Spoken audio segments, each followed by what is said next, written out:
साहेब, सर्वसामान्यांना सतत सदवणारा आजार म्हणजे ऍसिडिटी. तर ऍसिडिटी नेमकी काय होते, कुठल्या सवयींमुळे होते आणि ती बरी कशी करायची? ते अन्न हे पिलं पाहिजे आणि पाणी हे खाल्लं पाहिजे. पचन प्रक्रिया बिघडते कशा? पचन प्रक्रिया बिघडते कशानं म्हणताना हे समजून घेतलं पाहिजे की अन्न तुमचं जे म्हणजे काय पित्ताचं मूळ काम काय आहे तर तर उपवास करणं योग्य की अयोग्य? उपवास म्हणजे काय तर देवाच्या जवळ जा. हे तुम्ही कशाने होणार आहे? तुम्ही नामस्मरण केलं, जप केलं, याच्यातून तुम्ही देवाच्या जवळ जाता. उपाशी राहणं ही संकल्पना उपवासामध्ये बसत नाही. जाठोरो भगवान अग्नी असं म्हटले. आपली भूक हीच विष्णूचा अवतार आहे, तर त्याला तळमळ ठेवून काय तुम्ही उपवास करता? दिवसात किती टाइम जेवलं पाहिजे? आता हा भाग असा आहे की अलीकडं काय हा प्रश्न म्हणजे काय तुम्ही माझ्या पॅशनेट फील्डकडे आला असं म्हणूया आपण की ते डाएट करायचंय ना आम्हाला. मग ते बरेच डाएट निघाले. मग इंटरमिटंट फास्टिंग आहे किंवा काय करतात आता त्याचे म्हणजे त्याच्या डेफिनेशन खूप वेगवेगळे आहेत. पण सर मी नेहमी पेशंटला सांगतो की आहाराच्या बाबतीत जो प्रश्न मला पडतोय की शाकाहार उत्तम आहे की मांसाहार मानवी शरीराच्या दृष्टीने? मला असं वाटतं की प्रत्येक व्यक्तीनं मिश्राहारी असलं पाहिजे. त्याचं कारण असं आहे की बरोबर. आता पाणी पिण्याबद्दल खूप गैरसमज आहे की म्हणजे पाणी किती प्यावं, जेवताना किती प्यावं, कारण पचनासाठी. आता मला तुम्ही सांगा की पाणी योग्य पद्धतीने कसं प्यावं जे करून आपल्याला शरीराला पचनासाठी मदत होईल. आता तुम्ही म्हटलं की दुधाच्या पदार्थावर काही गोष्टी खाल्ल्या नाही पाहिजे, पण आपल्याकडं बऱ्यापैकी केळं आणि दूध मिक्स करून म्हणजे शिकरण बनवून खाल्लं पाहिजे. ते शरीराच्या दृष्टीने योग्य आहे का? शिकरण खाणं हे माझ्या अनुभवातून सांगायचं तर पूर्ण हानिकारक आहे शरीराला. म्हणजे आता तुम्ही म्हटलात की काही स्किनचे आजार होतात आता बोलताना, तर ज्यावेळेस आपल्या स्किनवर बघा पांढरे डाग उमटतात, पांढरं पडते स्किन किंवा ती लालसर होते, हे आहारामुळे होतं का? अगदी नक्की. म्हणजे आता याच्यात कसं विटिलिगो म्हणजे काय आपण कोड किंवा ह्या सगळ्या ज्या गोष्टी ह्या त्याचे कॉजेस अजूनही. सर आता हे मूळव्याधाचा आजार आहे, दुखणं आहे, ते नेमकं पचनाशी संबंधित आहे का काय, त्याच्या मागे काय?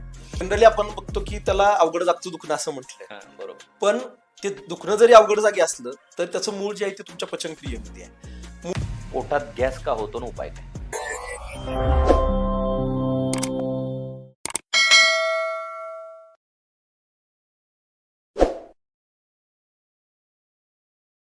जय महाराष्ट्र मंडळी, मी पी.के. भांडवलकर. चहावी सत्ता या कार्यक्रमामध्ये पुन्हा एकदा तुम्हा सर्वांचं मी मनपूर्वक स्वागत करतो. तर मंडळी, आजचा पॉडकास्ट खूप महत्त्वाच्या विषयावर होणार आहे आणि खूप इंटरेस्टिंग होणार आहे, त्यामुळे शेवटपर्यंत नक्की बघा. आज आपल्या पॉडकास्टमध्ये आपल्या सोबत आहेत सुप्रसिद्ध पचनविकार तज्ज्ञ डॉक्टर नीरज जाधव साहेब. डॉक्टर जाधव साहेब यांनी वैद्यकीय क्षेत्रात गेली अनेक वर्ष कार्य करताना पचनाशी संबंधित आजार जसे की ऍसिडिटी, गॅस, अल्सर, यकृत विकार, पित्ताशय व आतड्यांचा विकार अशा गुंतागुंतींच्या समस्यावर सखोल संशोधन आणि उपचार केलेले आहेत. रुग्णांना फक्त औषधोपचारच नव्हे तर जीवनशैली, आहार आणि मानसिक आरोग्य यांचा समतोल साधून संपूर्ण आरोग्य मिळवता येतं, हा त्यांचा ठाम विश्वास आहे. यामुळे आज आपण त्यांच्याकडून पचनाचे आजार आणि त्यावरील उपाय याबद्दल महत्त्वपूर्ण मार्गदर्शन घेणार आहोत. तर मंडळी, चॅनलला अजून सबस्क्राईब केलं नसेल तर प्लीज सबस्क्राईब करा आणि बेल आयकॉन दाबायला विसरू नका. डॉक्टर साहेब नमस्कार. नमस्कार. कसे आहात? मजेत. तुमचं सत्ता मंचवर खूप खूप स्वागत. धन्यवाद सर. आपल्या ऑडियन्ससाठी एक तुमचा छोटासा इंट्रो. नमस्कार, मी डॉक्टर नीरज जाधव. मागील 15 वर्षांपासून मी आयुर्वेद क्षेत्रात कार्यरत आहे. स्थूलता, पचनाचे विकार आणि जीवनशैली विषयक आजार यामध्ये मी विशेषत्वानं काम केलेलं आहे. जसं सुरुवातीला तुम्ही म्हणालात त्या पद्धतीनं केवळ उपचार असं नाही तर जीवनशैलीतील बदल हे सुद्धा औषधाप्रमाणेच गुणकारक असतात, याच्यावर माझा ठाम विश्वास आहे. आणि त्याच्या जोरावरती आपण आजारावरती पूर्ण मात करू शकतो असा माझा विश्वास आहे. आणि त्या विश्वासाला धरूनच आजपर्यंत मी काम करत आलेलो आहे. आणि आज जी काही ओळख तुम्ही म्हणता ते किंवा जे काही रुग्णांच्या जीवनामध्ये सकारात्मक बदल झालेला दिसून येतो त्याचं श्रेय सगळं ह्या विश्वासालाच जात असं मला वाटतं सर. खूपच छान. आता मला सुरुवातीला जाणून घ्यायचंय की नेमकी पचन प्रक्रिया कशी असते? आपण नेहमीच म्हणतो सर की प्रेमाचा रस्ता जो आहे तो पोटाकडून जातो. म्हणजे अन्न ग्रहण करणं किंवा काय म्हणू आपण आपला पाहुणचारच सुरू होतो तो जेवणापासून सुरू होतो. म्हणजे चांगली मैत्री झाली असं कधी म्हणता येईल तर पुढच्याने तुम्हाला जेवायला बोलवलं की समजायचं की आपली त्याच्याशी चांगली मैत्री झालेली आहे आणि एक नातं काहीतरी आता सुरू झालंय असं आपण समजतो. अगदी तसंच आहे की आपलं जे काही शरीर घडतंय, मी नेहमी रुग्णांना म्हणतो की तुमचं जे काही भौतिक आहे, सोनं, नाणं, घर, गाडी, बंगला सगळं शरीराच्या बाहेर आहे. शरीराच्या आतमध्ये काय जातं? तुम्ही खाता ते अन्न आणि पिता ते पाणी. या दोन गोष्टी जर तुम्ही शरीराला चांगल्या पद्धतीनं दिल्या तर शरीर खूप चांगल्या पद्धतीनं त्याचं जे काही सगळी क्रिया आहे ती चांगल्या पद्धतीनं चालू ठेवू शकतं. तर त्याच्यामध्ये तुम्ही जसं म्हणाल तसं की पचन कशा पद्धतीनं होतं असं म्हणताना आपण आयुर्वेदाच्या पद्धतीनं आपल्या शरीराचे 3 भाग समजून घेऊया. हा छातीपासून वरचा जो भाग आहे हा कफाचं प्राबल्य असणारा भाग आहे. छातीच्या खाली हा पोटाचा सगळा जो भाग आहे ज्याच्यामध्ये आतडे आणि प्रामुख्यानं पचन संस्थेशी संबंधीच्या ग्रंथी आहेत. मग यकृत असेल, प्लीहा असेल, पॅनक्रियाज असेल आपण म्हणतो, तर ह्या सगळ्या ग्रंथी असणारा हा जो भाग आहे हा पित्ताच्या अखत्यारीत येणारा भाग आहे. आणि मूत्राशय, मलाशय, महिलांच्या बाबतीमध्ये गर्भाशय या सगळे जे अवयव आहेत ते वाताच्या अखत्यारीमध्ये येणारे अवयव आहेत. तर हे 3 दोषांच्या आधिपत्याखाली आपलं सगळं पचन चालतं असं आपण समजून घेऊया. म्हणजे आपण पहिला घास तोंडात घेतल्यानंतर त्याच्यामध्ये जी लाळ मिसळती ती कफाचा, मग तो काही त्याच्या आयुर्वेदानुसार आणखी वेगवेगळे कफाचे प्रकार आहेत. तशा पद्धतीनं जो काही पहिला कफाचा असर त्याच्यावरती सुरू होतो आणि अन्नामध्ये लाळ चांगल्या पद्धतीनं मिसळली जाते आणि आपण चावतोय म्हणजे दाताद्वारे त्याचं ते चर्वण केलं जातंय. जीभ आपली इकडून तिकडून त्याला फिरवतीये. नुसतं तसं नाहीये तर जिभेला टेस्टबर्ड्स आहेत सर. म्हणजे मी म्हणजे पेशंटला तेच म्हणतो की तुम्ही काय खाताय हे फार महत्वाचं आहे. जर आपल्याला टेस्टचा सेन्स नसता तर मग काय कणकीचे गोळे तोंडात टाकले असते आणि आपलं उदरनिर्वाह झाला असता. पण तसं नाहीये. तीच गोष्ट जर तुम्ही सातत्यानं खात गेला तर ती अंडर न्यूट्रिशियस होते.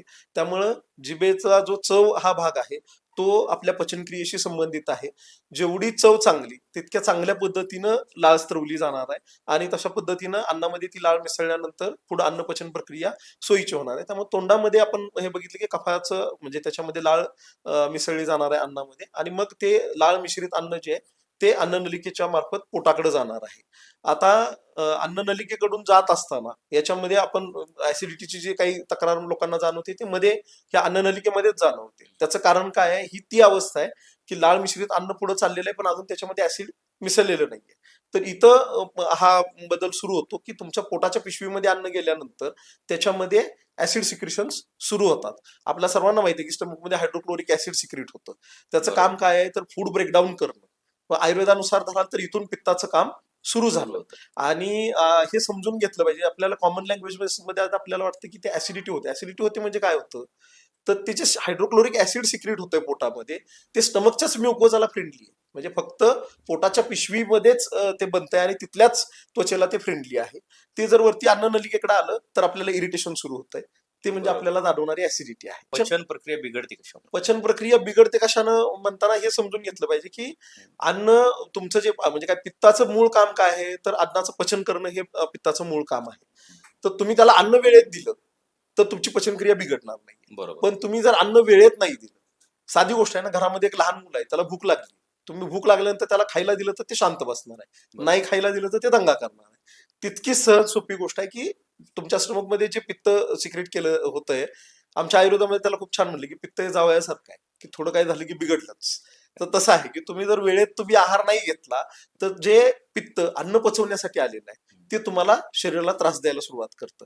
अन्न नलिकेकडे ते वरच्या दिशेने यायला लागतं जिथं ते फ्रेंडली नाही आणि त्याच्यामुळे तिथे इरिटेशन सुरू होतं आणि मग आपल्याला ऍसिडिटी जाणवते. म्हणजे तुम्ही म्हणाल हे पचन बिघडलं कशामुळे बिघडलं तर जेवणाची वेळ बिघडली म्हणून पचन बिघडलं.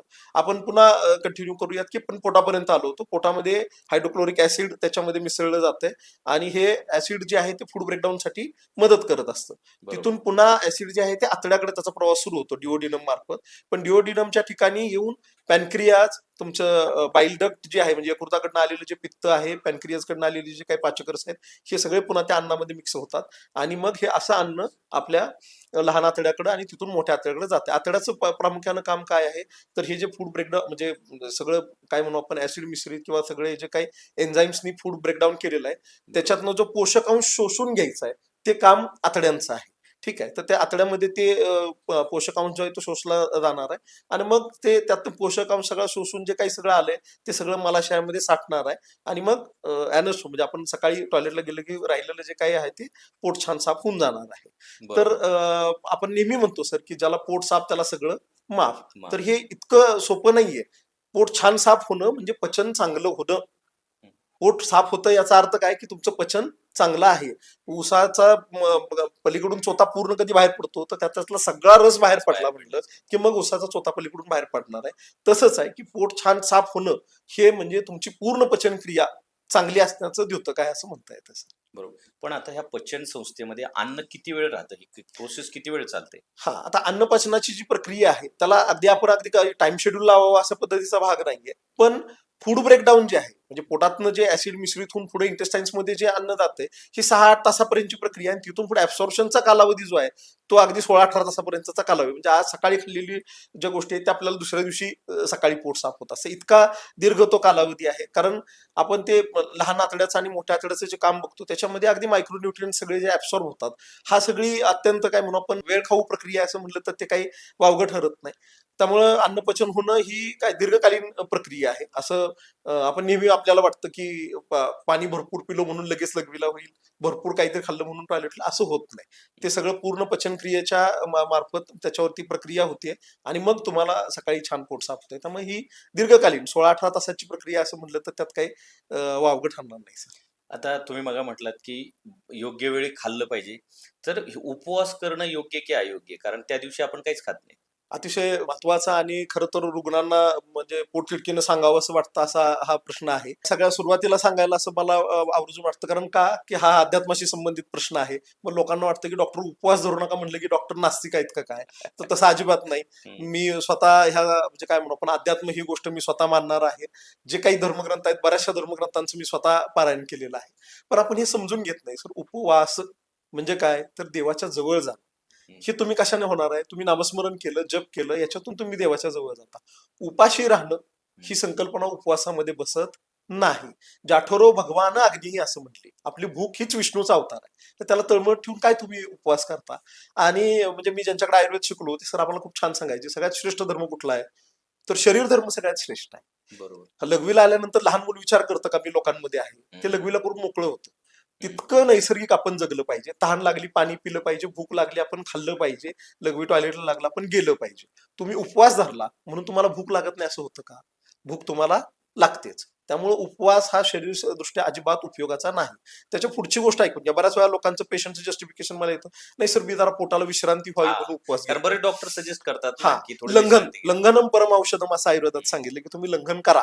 पण उपवास म्हणजे आयुर्वेदामध्ये अपेक्षित असणारी जी संकल्पना आहे अगदी जर कॉमन मॅनला समजावे अशा भाषेत म्हणायचं म्हणलं तर मग सकाळी आपण नाश्त्याच्या ऐवजी अर्धा ग्लास म्हणजे अर्धा ग्लास आपण मुगडाळीचं कडण किंवा भाताची पेज घ्यायला पाहिजे. दुपारचं जे जेवण आहे त्याच्यामध्ये तुम्ही काय म्हणू आपण मुगडाळीचं कडण आणि भात, जास्त शिजवलेला भात असं थोडं खायला पाहिजे. आणि रात्रीचं जेवण जे आहे ते तुम्ही निम्म्यानं करायला पाहिजे. म्हणजे एरवी जर तुम्ही 2 चपाती भाजी खात असाल, भात वगैरे घेत असाल तर 1 चपाती भाजी थोडा भात अशा पद्धतीचं जेवण करायला पाहिजे. पूर्ण आहारच न घेणं हा उपवास पोटाच्या विश्रांतीसाठीचा सुद्धा उपयोगाचा नाही. आणि उपवासाच्या नावाखाली जे काय आपल्याकडे चालतं त्याला सुंदर म्हण आहे आपल्याकडे, एकादशी आणि दुप्पट खाशी, त्याला काही उपयोगाचं नाहीये. तर त्यामुळं उपवास शरीरशास्त्रदृष्ट्या आणि एक डॉक्टर म्हणून मला आवर्जून सांगावं असं वाटतं की उपवास आपण अजिबात करायला नाही पाहिजे. त्याच्याने तुमच्या शरीरावरती विपरीत परिणाम होतो. आपण बऱ्याच वेळा बघितलं उपवास धरलं की आपल्याला ऍसिडिटी होते. उपवास धरल्यानंतर बऱ्याच लोकांचं डोकं धरतं, उलट्या होण्यापर्यंत त्रास होतात. ज्यांना पोटाच्या पचनाच्या तक्रारी आहेत ह्या लोकांना तर त्या उपवासांमुळे खूप सफर व्हावं लागतं. मुळव्याधाचा त्रास असेल तर दुसऱ्या दिवशी संडासला खडा होऊन रक्त पडतंच पडतं. तर त्यामुळे हे उपवास धरणं हा जो प्रकार आहे हा पचन संस्थेसाठी हानिकारक आहे. अन्न ग्रहण करणं ही काय म्हणू आपण हा आपला शरीर धर्म आहे. भूक लागल्यानंतर अन्न गेलं पाहिजे पोटामध्ये, तर त्याला धरूनच आपण आपलं वर्तन ठेवलं पाहिजे. उपवास धरायला नाही पाहिजे. आता सामान्य माणसाचं बऱ्याचदा कन्फ्युजन होतं, कारण बरेच लोक सल्ला देत असतात.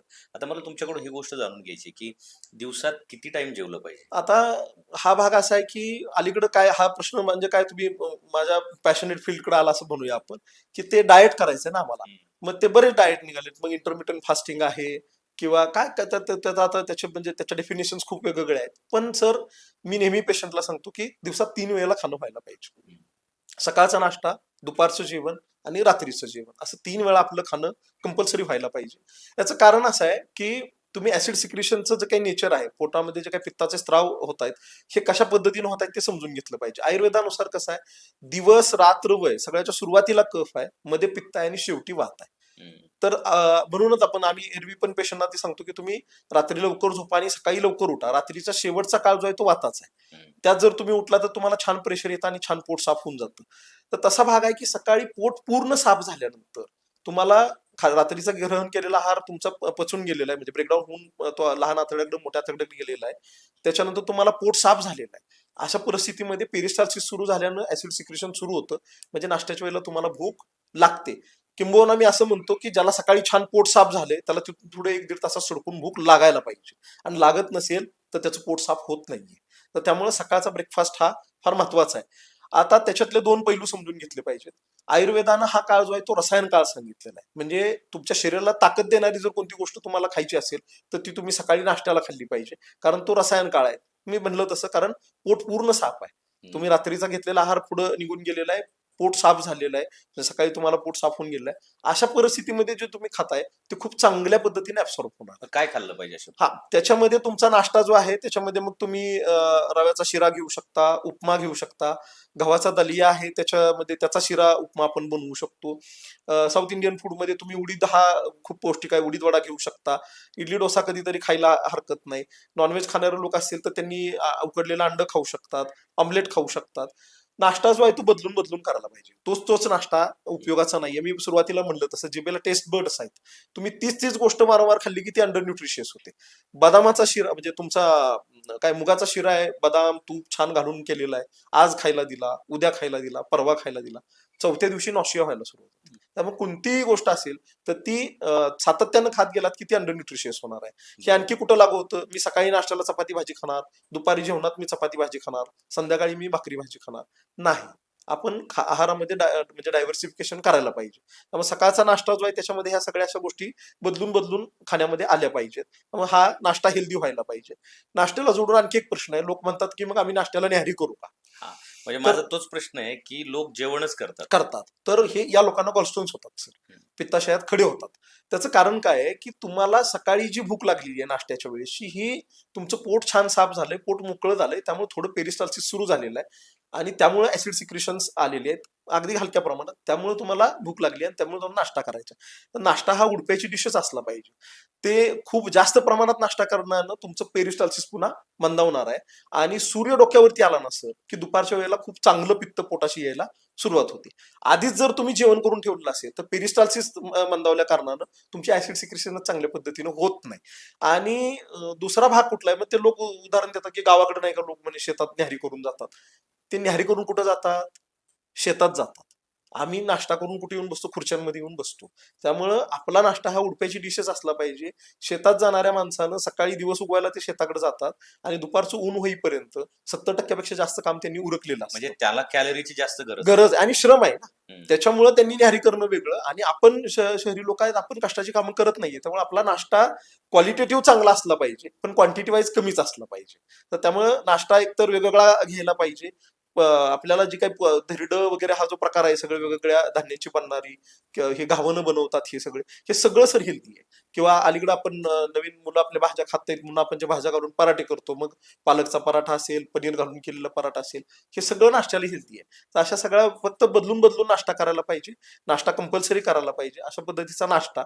दुपारचं जेवण आहे ते आपण बोलताना म्हटलं की 12 वाजता सूर्य डोक्यावरती आला की पोटाशी पित्ताचा स्त्राव सुरू होतो. हे निसर्गाचं सायकल आहे. तर त्या दरम्यान 12 पासून 1 वाजेपर्यंत ह्या 1 तासात आपलं जेवण व्हायला पाहिजे. तुम्ही 12च्या अगोदर जेवताय त्यावेळेला तुमच्या पोटामध्ये अन्न पचवण्यासाठी लागणारं पित्तच चांगल्या पद्धतीचं नाहीये. आणि 1 नंतर ज्या वेळेला तुम्ही जेवता त्यावेळेला ते 1 तासानंतर पेरिस्टाल्सिस चालू असल्यानं सिक्रेशन झालेले ऍसिड जे ते पुढे निघून जातात तसंच, आणि मग तुम्ही पाठीमागून आहार पाठवताय. मग 1 नंतर जेवला की आपल्याला कैफ येतो सर, जडपणा येतो. का? तर अन्न पचवण्यासाठी, फूड ब्रेकडाऊन करण्यासाठी तिथं पित्ताचा प्रभावच नाहीये. त्याच्यामुळे तुम्हाला जडपणा येतो. आणि साहजिक आहे, आता तुम्ही उशिरा जेवलाय, ऍसिड फूड आणि अन्न माग, मग ऍसिडिटी होणार आहे, त्रास होणार आहे, मग गॅसेस होतील, तुम्हाला पोटात दुखणार आहे, पचनाच्या बाकी सगळ्या तक्रारी ज्या आहेत त्या जाणवणार आहेत. त्याचं कारण काय आहे? जेवणाची वेळ चुकली. पाहुण्याला खुश ठेवायचं तर आल्यानंतर 10 मिनिटात चहा ठेवायला पाहिजे. पाहुणा उठून चालल्यावर थांबा चहा ठेवतो, काय अर्थ नाही ना त्याचा. तर त्यामुळे तशा पद्धतीनं दुपारचं जेवण जे आहे ते तुमचं 12 ते 1 ह्या जेवणाच्या वेळेत व्हायला पाहिजे. सर मी ह्याच्यावर फार स्ट्रेस करेन की ह्या म्हणजे पचनाचे विकार वाढतायत, ह्याच्यामध्ये ह्या गोष्टीचा महत्वाचा रोल आहे. म्हणजे बँकेत काम करणारे लोक, शिक्षक मंडळी, बऱ्याचशा शाळांचे ब्रेक सुद्धा ना 2-2 नंतरचे लंच ब्रेक आहेत. तर हे काही उपयोगाचं नाही. म्हणजे त्याच्यात हे निसर्गाचा जो नियम आहे, मी काय काम करतो हे मी स्वतःला सांगू शकतो. माझे जे काही स्पष्टीकरण आहे ते तुम्ही डॉक्टरांना देऊ शकता, शरीराला तुम्ही स्पष्टीकरण देऊ शकत नाही. ते त्याची फिजिओलॉजी जी आहे ते टाइम टू टाइम फॉलो करणार आहे. तर त्याच्यामुळे तुम्ही 12 ते 1च्या वेळेमध्ये जेवण करून घेतलं पाहिजे. म्हणजे मी इतकं की वर्किंग प्रोफेशनल्सना मी बऱ्याच वेळा सांगतो की तुम्ही चपाती भाजीचे रोल करून ठेवा. आणि ते 2 चपात्यांचे 4 रोल कापून ते त्या वेळेत खाऊन घ्या. 1 कप चहा प्यायला लागणारा वेळ आणि 4 रोल खायला लागणारा वेळ सारखाच आहे. तर त्याच्यामुळे तुम्ही वेळेत खाणं म्हणजे काय खाता ह्याच्यापेक्षा कोणत्या वेळेला खाता हेच फार महत्वाचं आहे. आणि तुमची पचनक्रिया छान राहावी असं वाटत असेल तर वेळेवर खाणं हे फार महत्वाचं आहे. त्या दृष्टीनं दुपारचं जेवण म्हणजे संध्याकाळचं बऱ्यापैकी लोकांचं वेळेत होतं पण दुपारचं जेवण मोस्ट ऑफ द टाइम लोक मिस करतात आणि त्याच्यामुळेच लोकांना पित्ताच्या तक्रारी आहेत. आता दुपारच्या जेवणाची तुम्ही जी गोष्ट सांगितली, आता संध्याकाळचं जेवण बऱ्याचदा ऑफिसेस उशिरा सुटतात किंवा वर्किंग मुळे लेट होतं, तर संध्याकाळची योग्य जेवणाची वेळ काय आणि कशा पद्धतीचं जेवण असलं पाहिजे? संध्याकाळची आता आपलं जे काही आताची जीवनशैली आहे हिच्या तिला अनुसरून जर धरलं तर साधारणतः 8-8:30 वाजता जेवण व्हायला पाहिजे. बरोबर. पण हे तुम्ही म्हटलात ते ज्यांचा प्रॉपर ऑफिस टाइम फॉलो होतो त्यांच्यासाठी हा नियम लागू होऊ शकतो. ज्यांना घरी यायलाच उशीर होतोय त्यांनी काय करायचं तर अगदी उशिरात उशिरा सुद्धा म्हटलं तरी आपण 9-9:30 पर्यंतची वेळ आयडियल आहे. तिथून 9:30 वगैरे झाले की आपण जेवणाचं प्रमाण कमी करायला पाहिजे. कारण तुमचं पित्ताचा प्रभाव कमी झालेला असतो ह्याच्यासाठीचा आणि त्यामुळे मग ते जेवण तुम्ही खूप जास्त आहार घेतला की ते जेवण पचत नाही. तर त्याच्यामुळे जर 9 पासून पुढं उशीर व्हायला लागला जेवणासाठी आपल्याला तर आपण आपल्या जेवणाचं प्रमाण कमी करायला पाहिजे. ही काळजी आपण घेतली पाहिजे. म्हणजे ते एक भाग आहे. आणि ज्यांचं जेवण खूप उशिरा होतंय म्हणजे दुपारी आता मी 12 ते 1 मध्ये जेवण घ्या म्हटलं. मग 12 ते 1 मध्ये तुम्ही जेवलाय तर नंतर जर 9-10 वाजता जेवण होणार असेल तर 5 वाजता आपण कंपल्सरी खाल्लं पाहिजे. मग त्याच्यामध्ये 5 इव्हिनिंग स्नॅक्स म्हणून जो काही प्रकार आहे त्याच्यामध्ये लोकांचं अलीकडे जर खाणं तुम्ही काढलं तर सगळं आरबट सगळं फास्ट फूड. हा सगळं जंक फूड आहे. तर हे त्याच्यापेक्षा तुम्ही 5ची वेळ जी आहे ही आयडियल फळं खाण्यासाठी तुम्ही द्यायला पाहिजे. फळांनी काय होतं तुमचं खाणं होतं पण तुमचं पोट भरत नाही. ठीक आहे. त्याच्यामुळे संध्याकाळची तुमचं जेवणाची भूक जी आहे ती डिस्टर्ब होत नाही. त्यामुळे इव्हिनिंग टाइम जो आहे ना त्याच्यामध्ये आपण एखादं फळ खाऊन घ्यायला पाहिजे. मी मॅक्झिमम पेशंटला सजेस्ट करतो की तुम्ही फायब्रस फ्रूट जे आहेत ते प्रेफर करा. मग संत्री, मोसंबी, सफरचंद, डाळिंबही खाल्लं चालतंय, अंजीर खाऊ शकता. पण इव्हिनिंग टाइम मध्ये आपण आयडियली फळं खायला पाहिजेत आणि संध्याकाळचं जेवण आयडियली 8-8:30 पर्यंत करायला पाहिजे. 9 नंतर जेवढं ते उशिरा होईल तेवढं आपण जेवणाचं प्रमाण कमी करत नेलं पाहिजे असं मला वाटतं. आहाराच्या बाबतीत जो प्रश्न मला पडतोय की शाकाहार उत्तम आहे की मांसाहार मानवी शरीराच्या दृष्टीने? आता हा कसा आहे आपण म्हणूया की तो त्याचं म्हणजे मला वाटतं आहारशास्त्राच्या दृष्टीने किंवा आरोग्याच्या दृष्टीने आपण त्याचा विचार मांडूया. कारण कसं होतं चॉईसेस म्हणजे फ्रीडम ऑफ चॉईस नावाचा प्रकार आपल्याला संविधानानं दिलेला आहे. त्याच्यामुळे काय तुम्ही आहार करावा किंवा कशा पद्धतीचा मानवी आहार शरीराच्या दृष्टीने हा कोणता? तर तो शरीराच्या दृष्टीने कोणता आहे याचा विचार आपण करूया. मला असं वाटतं की प्रत्येक व्यक्तीनं मिश्राहारी असलं पाहिजे. त्याचं कारण असं आहे की तुम्ही आताचं जर सगळं जीवनशैली आणि सगळं म्हणजे तुम्ही कृषी क्षेत्र जरी बघितलं तर तितक्या न्यूट्रिशियस गोष्टी आपल्याला फक्त शाकाहारी आहारातनं मिळतात असं होत नाही. हार्ट अटॅक आल्यानंतर तुम्ही पहिलं हॉस्पिटलमध्ये गेला की डॉक्टर तुम्हाला पहिला प्रश्न काय विचारतात? शाकाहारी आहात की मांसाहारी आहात? ह्याच्या मागे कारण काय आहे? तर जर तुम्ही शाकाहारी असाल तर मोस्ट ऑफ द टाइम तुम्हाला B12ची डिफिशियन्सी असते आणि जर रक्तात B12ची कमतरता असेल तर रक्ताची गुठळी होण्याचं प्रमाण जे आहे ते वाढतं. अशा परिस्थितीमध्ये मला मग मी उलटा प्रश्न विचारेन की रक्ताची गुठळी होऊन हार्ट अटॅक येऊन जीवन जाण्यापेक्षा मग नॉनव्हेज खाल्लं तर वावगं काय आहे असा भाग आहे. सो शरीरशास्त्रदृष्ट्या म्हणाल तर ते मिश्राहारी असणंच गरजेचं आहे. व्हेज काय आणि नॉनव्हेज काय. फक्त आता हे सर आहार हे आपल्याला आपल्या शरीराचं शरीर क्रिया चालवण्यासाठी शरीर छान टिकवण्यासाठी घ्यायचं आहे. आहाराचं व्यसन होता कामाचं नाही. म्हणजे गोड पदार्थ सुद्धा तामसिंग आहेच ना सर. बरोबर. हा म्हणजे 4 गुलाबजाम खाल्ल्यानंतर आपल्याला कैफ येतोच ना. मटणाचं जेवणही जास्त केलं की कैफ येतोच ना सर. तर अति सर्वत्र वर्जित हे लक्षात ठेवायला पाहिजे. जो कुठला आहार तुम्ही मर्यादेमध्ये घेताय आणि शरीराची क्रिया किंवा शरीर टिकवण्यासाठी घेताय तो सगळा मोरल आहे, तो नैतिक आहे आणि तो घेण्याचा आपल्याला अधिकार आहे असं मला वाटतं.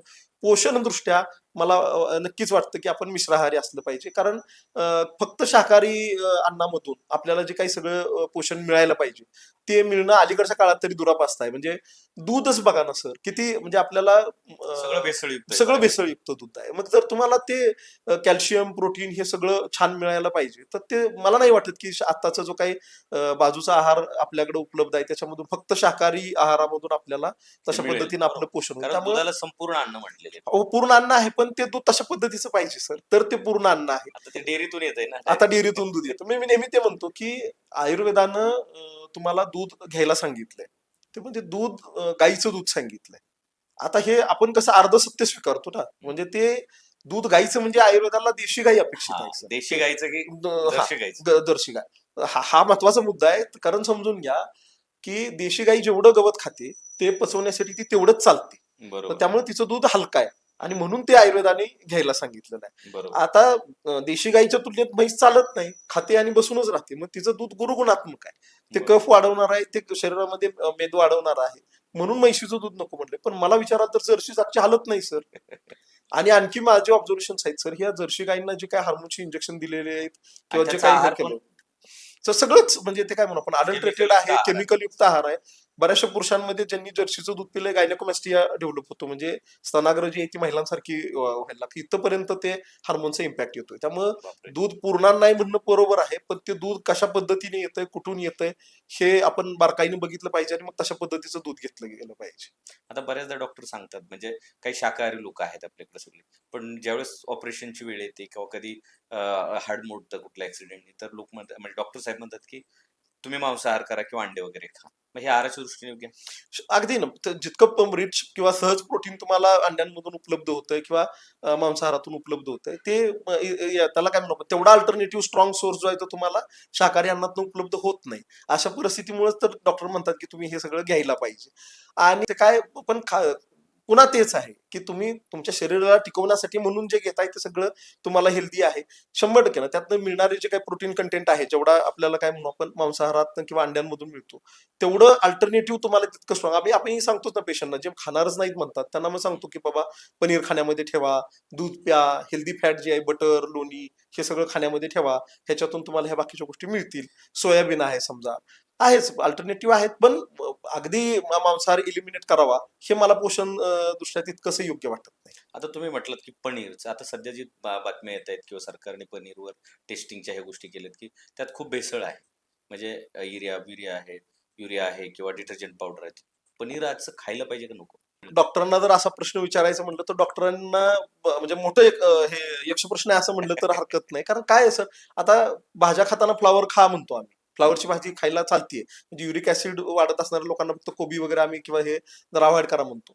पण फ्लावर ज्या पद्धतीने पिकवला जातो ते जर एखाद्या शेतकऱ्याकडनं आपण ऐकलं तर त्याला म्हणजे कीटकनाशक मारल्याशिवाय फ्लावर चांगला टिकूच शकत नाही असं ते म्हणतात. मग अशा परिस्थितीत फ्लावर खावा का नाही हा प्रश्न आहे. तसंच पनीरचं आहे की पनीर हेल्दी आहे, हम्म. पण ते जर भेसळयुक्त असेल तर कसलं ते हेल्दी आहे? मग बरोबर. तुम्ही घरात पनीर बनवा, दूध नसून तुम्हाला पनीर बनवता येतं, तुम्ही घरात पनीर बनवा आणि ते खावा. कारण भेसळयुक्त अन्न जे आहे ते शरीराला हानिकारकच आहे.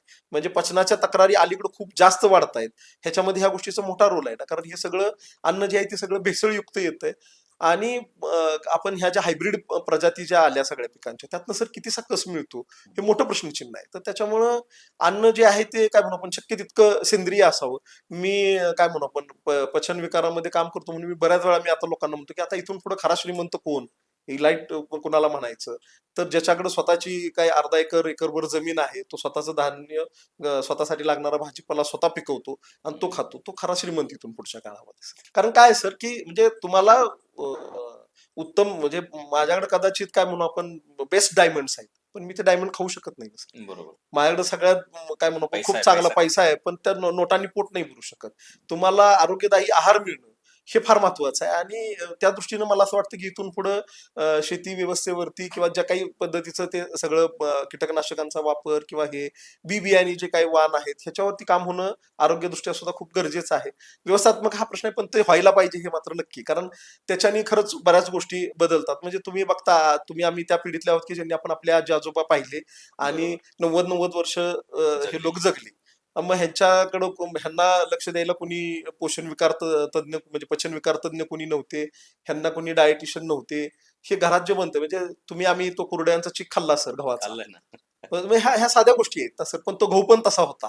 असा हा सगळा भाग आहे. तर ते मला असं वाटतं की चांगलं काय म्हणू आपण चांगली पिकं, चांगल्या पालेभाज्या, चांगली फळं हे मिळणं खरं तर म्हणजे आपण फक्त अन्नाचा अधिकार असं म्हणत असताना म्हणजे लाईफ विथ डिग्निटी जे काही संविधानानं म्हटलं आपल्याला, प्रतिष्ठेसहचं आयुष्य, त्याच्यामध्ये चांगल्या आहाराचा हक्क हा सुद्धा अध्यारूत आहे आणि तो आपण समजून घेतला पाहिजे. केवळ अन्न मिळून उपयोगाचं नाही, अन्न चांगल्या दर्जाचं मिळायला पाहिजे. बरोबर, अगदी ह्याच्याशी रिलेटेड. कारण पंजाबला आणि हरियाणाला देशाचं गव्हाचं कोठार म्हटलं जातं. पण आता सगळ्यात जास्त प्रमाण कॅन्सरचं तिथंच आहे. कारण हे तुम्ही आपण जातो ना, हरित क्रांतीनंतर जे काही वाण वापरली गेली हे सगळे संकरित वाण आहेत सर. बरं. आणि मग ते कितपत आरोग्यदायी आहेत ह्याचं आपण नंतर परीक्षणच केलेलं नाही. आपल्याकडे लोकसंख्या वाढत गेली, तिची अन्नाची गरज पूर्ण करायची म्हणून आपण हे जे काही संकरित बी बियाणं आहे ते वापरत गेलो, उत्पादन वाढवलं. पण त्याच्यानी पचनक्रिया किती चांगली राहते किंवा ते खरंच पचतंय का, याचा विचार आपण केलेला नाहीये सर त्याच्यामध्ये. बरोबर. आता पाणी पिण्याबद्दल खूप गैरसमज आहेत, की म्हणजे पाणी किती प्यावं, जेवताना किती प्यावं? कारण पचनासाठी आता मला तुम्ही सांगा, की पाणी योग्य पद्धतीने कसं प्यावं? जे करून आपल्याला शरीराला पचनासाठी मदत होईल. सुरुवातीला आपण म्हटलं शरीरात दोनच गोष्टी जात आहेत, अन्न आणि पिता पाणी. येते पाणी. तर ह्याचा तुमच्या आरोग्याशी खूप जवळचा संबंध आहे.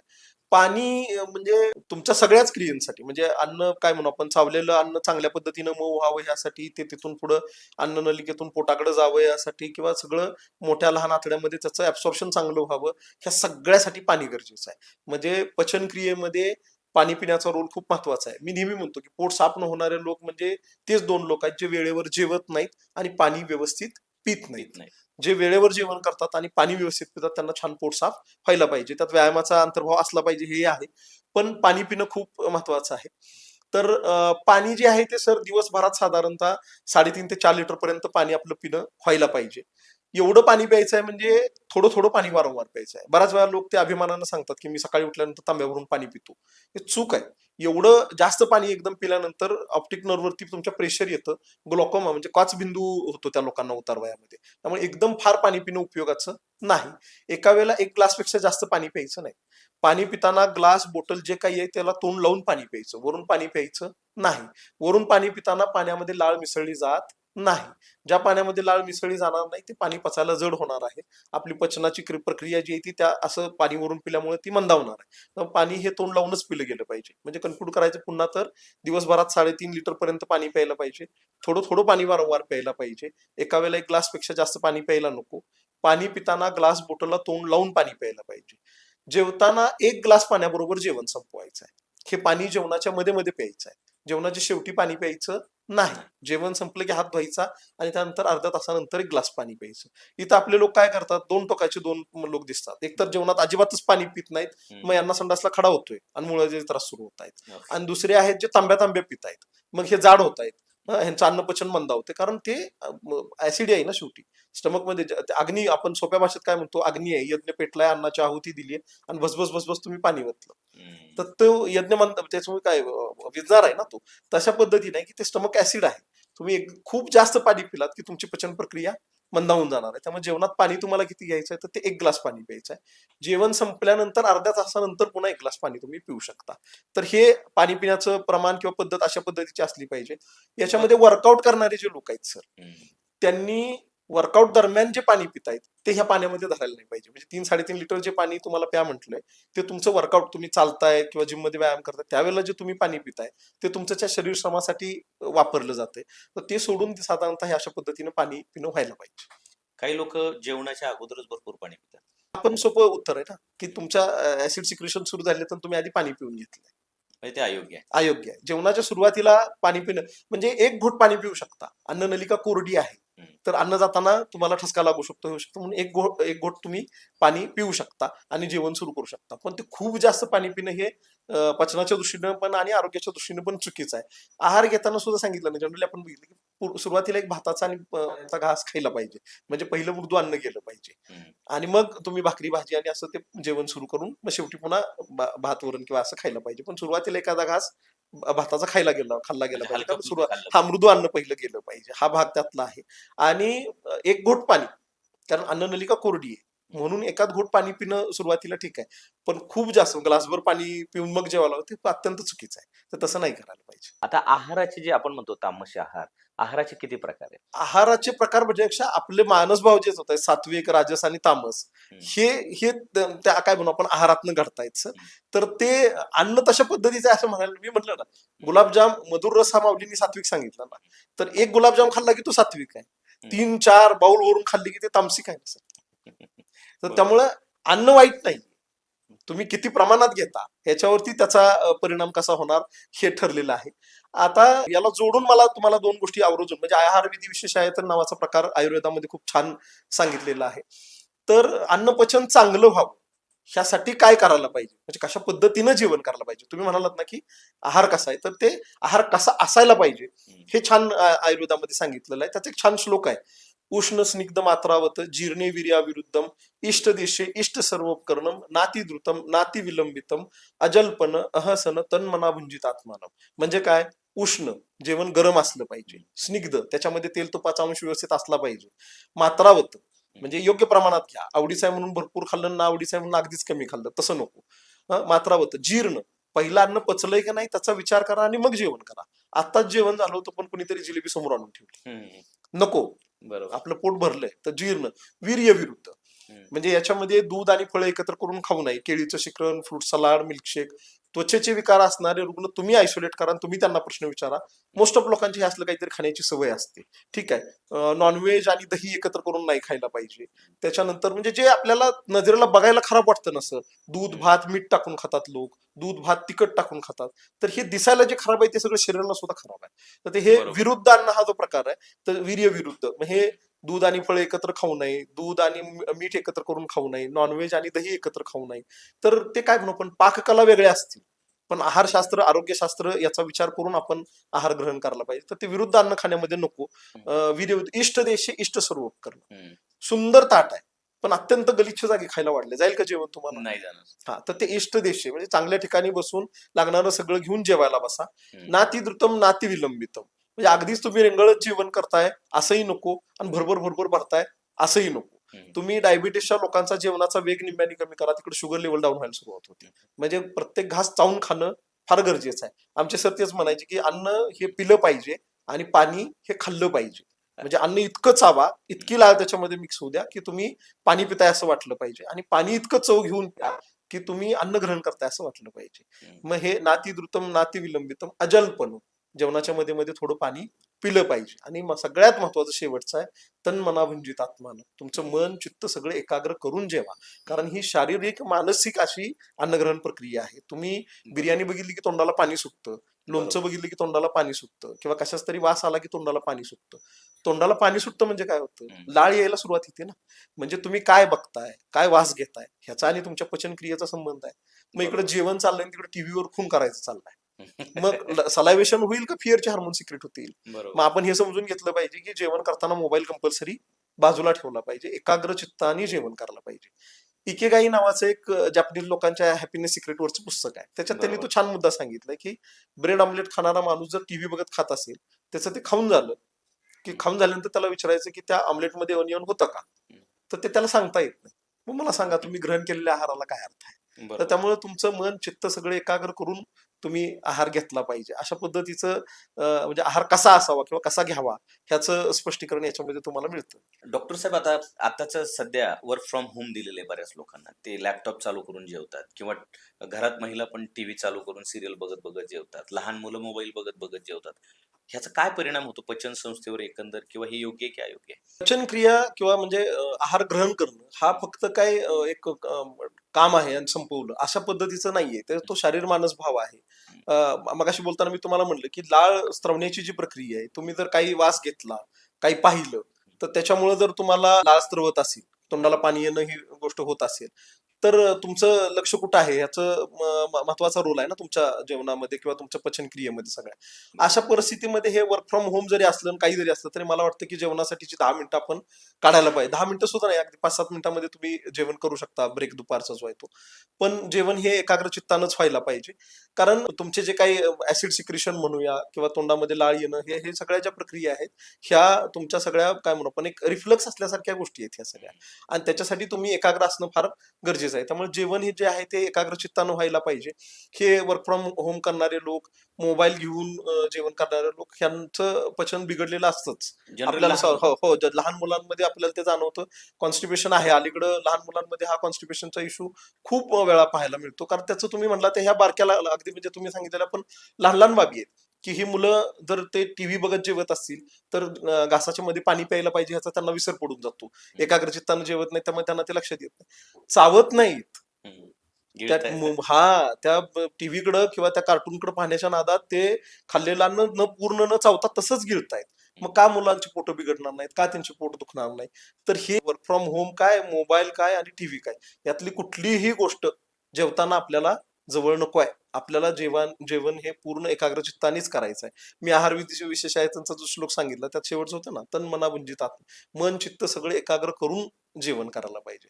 त्यामुळे नक्कीच हे तुम्ही काम करत जेवत असाल, टीव्ही बघत किंवा हातात मोबाईल धरून तुम्ही जेवण करत असाल तर त्याचा नक्की तुमच्या पचनक्रियेवरती दुष्परिणाम होणार आहे आणि पचन बिघडणार आहे.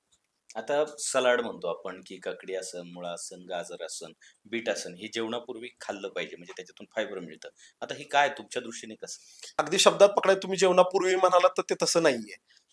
हे सगळं जे काय आहे, काकडी, टोमॅटो, बीट, गाजर, मुळा, हे सगळं आपण फायबर म्हणून बघूया. बरोबर. तर जेवणामध्ये फायबर गेलं पाहिजे, नक्की गेलं पाहिजे. कारण काय, त्याच्यातलं जे सेल्युलोज आहे त्याच्याबरोबर शरीरात जे काही एक्सेस फॅट, ग्लुकोज, हे सगळं जे आहे ते त्यातनं त्याच्याबरोबर बाहेर जात असतं.